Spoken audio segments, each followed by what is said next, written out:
जो लोग रात में देर से खाना खाते हैं, मान लीजिए किसी ने 10 बजे खाना खाया और वो 12 बजे जाकर सो गया, तो क्या रात में अगर हम लेट खाना खाते हैं या फिर डिसबैलेंस होता है हमारा खाना खाने का जो समय है, तो क्या ऐसे लोगों को कॉन्स्टिपेशन होने के चांसेस जो हैं वो ज़्यादा बढ़ जाते हैं? उनको ज़्यादा चांसेस होते हैं। अच्छा। उनमें क्या होता है कि जैसे आयुर्वेद बताता है, आयुर्वेद में भी नेचुरोपैथी में भी कहा गया है कि सुबह थोड़ा लाइट खाएं, नाश्ता थोड़ा टाइट खाएं और जो लंच है वो पूरा फुल करें। लंच करने के बाद 1 घंटा आधा घंटा लेटें या सो जाए और उसके बाद आप जो डिनर है वो बहुत हल्का करें। जैसे कभी कभी तो खिचड़ी दलिया ही लें या छोटी मोटी चीज़ें खा करके आप शाम को फ्रूट ना खाएं, फ्रूट सिर्फ सुबह सुबह खाएं और सैलड सुबह सुबह खाएं या खाने के पहले खाएं। सैलड हमेशा भोजन से आधा घंटा पहले खाएं। इस तरह खाने का प्रावधान है और ऐसे लोग अगर करते हैं उनको कभी भी पेट खराब ही नहीं होता क्योंकि फाइबर भरपूर मात्रा में मिल जाता है। और बवासीर के रोगियों के लिए तो ये छोटा सा टिप काफ़ी है जो मैंने डाइट का बता दिया और मेरा ख्याल है मैंने 1 मिनट में पूरे दिन की दिनचर्या बता दिया। अब सर मैं आपसे 3 नुस्खे पूछूंगी। पहले तो आप ये बताइए कि जिन्हें बवासीर हो जाता है वो कौन सी चीज़ें खाएं कि वो ठीक रहें और कौन सी चीज़ें उन्हें अवॉइड करनी चाहिए, नहीं खानी चाहिए, उसके बारे में थोड़ा सा बताइए। अगर बवासीर है तो इसके अंदर शराब का, मांस का और सफ़ेद नमक का पक्का परहेज नहीं होता है, ठीक है। करना चाहिए। और रही बात जो शराब या मांस नहीं खाते, जो शाकाहारी लोग हैं जो कहते हैं हम तो कुछ भी नहीं करते ऐसा, उनके लिए भी है। वो क्या है कि ज़्यादा तली हुई मिर्च मसाले वाली चीज़ें नहीं लेनी और एक जैसे ना स्टार्च वाली चीज़ें होती हैं जैसे जिमीकंद है, कटहल है, अरबी है, भिंडी है, जैसे जिसमें चिकनाहट है, अच्छा, मतलब जिस सब्जी में चिपचिपापन रहता है वो सब्जी नहीं खानी चाहिए। वो वाली सब्जियां नहीं लेनी।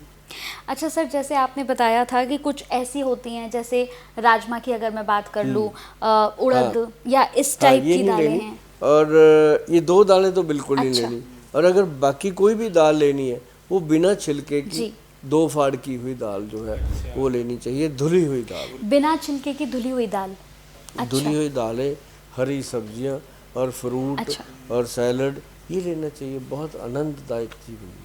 अच्छा सर, इसमें जो फल आपने कहे हैं, जैसा अगर मैं बताऊं कि मेरे को कुछ नॉलेज है, जैसा आपने फल बताए, तो मैंने पढ़ा है, मैंने सुना है कि जिनको कॉन्स्टिपेशन की प्रॉब्लम होती है उनको केला नहीं खाना चाहिए, केला उनको अवॉइड करना चाहिए, अनार उनको ज़्यादा खाना अनार ज़्यादा चाहिए। लेकिन कई लोग कहते हैं कि अनार के जो बीज होते हैं उनको ज़्यादा खाने से कॉन्स्टिपेशन होती है, कॉन्स्टिपेशन करते हैं वो। बीज नहीं खाने चाहिए, उसका सिर्फ रस लेना चाहिए। अच्छा।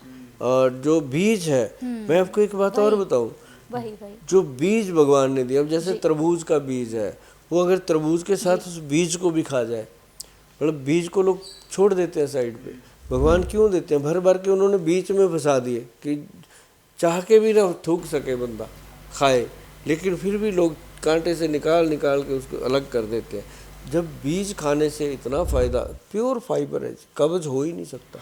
और सबसे ज्यादा न्यूट्रिशन तो बीजों में आप ही होता देखो है ना कितने सर, बड़े सबसे बड़े ज्यादा तो उन्हीं में हॉस्पिटल ना, होता है सॉरी, बीजों में। 5 स्टार होटल्स है, आप जाते हो, स्टे करते हो, सुबह जब आप नाश्ते पे जाते हो तो सबसे आगे तरबूज पड़ा होता है, उसके बाद पपीता होता है, उसके बाद बाकी चीज़ें होती हैं। क्यों होता है ये आगे?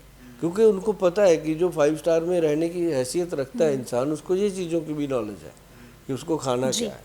तो इसी तरह मैं कहता हूँ कि आप जैसा भी आपका घर है, जैसा भी आपका रहन सहन है, जैसी भी आपकी हैसियत है, आप ये समझो कि आपका घर जो है वो आपके लिए ताजमहल होटल है।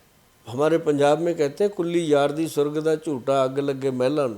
इसका मतलब है कि जो अपना घर है वो चाहे झुग्गी ही क्यों ना हो, कुल्ली ही क्यों ना हो, वो स्वर्ग है। जो महल है हमने उससे क्या लेना? वो ये बात पंजाबी में बोली कि महल से हमने क्या लेना, हम झुग्गी में रहते हैं, हमारा वही ताजमहल है। और उसकी रसोई का जो एरिया है वो कितना है, आपने उसी को स्वच्छ बनाना है। घर में रसोई, शरीर में पेट, एक ही चीज़। आप इसको साफ रखो और उसको साफ रखो, ज़िंदगी बहुत मस्त निकलेगी। लेकिन सर कहते हैं कि लंबे समय तक अगर आप बैठकर काम करते हैं या फिर लंबे समय तक आपका ड्राइविंग का काम होता है, आप ड्राइविंग बहुत ज़्यादा करते हैं, तो भी पाइल्स का जो खतरा है वो बना अब रहता जैसे है। बहुत कंप्यूटर पे सारा दिन 8-8 घंटे, अच्छा। उनको पता ही नहीं चलता कितना टाइम हो गया, जब उठकर खड़े होते हैं तब पता चलता है। और उसके अंदर क्या होता है उनका कि वो पानी कम पीते हैं। अच्छा उनको पता ही नहीं लगता। जी जी। और मैं कहता हूँ कि हमेशा पानी का गिलास पास रखो, जब समय मिले 2 सिप पानी पियो। पानी भी सिप कर करके पीना चाहिए ताकि सलाइवा जो है मुंह का वो पेट में जाए। और यही एक मुख्य, और जो ज़्यादा बैठकर सिटिंग है जिनकी, उनके लिए तो त्रिफला बहुत ही गुड है, उनको लेते रहना चाहिए। और उससे, क्योंकि सारा दिन जो सिटिंग जॉब है उसमें वेट भी बढ़ेगा, नेचुरली है। और त्रिफला जो है वो वेट को मैनेज करता है। और ये अगर आपने सुना होगा पूरे एपिसोड में मेरे मुंह से बार बार त्रिफला सुना है, त्रिफला सुना है, त्रिफला सुना है, तो त्रिफला ही इसका असली ट्रीटमेंट है। तो त्रिफला ही पेट को साफ करता है, मेन ये है। हाँ, और वो भी 1, 2 और 4 की। ठीक है।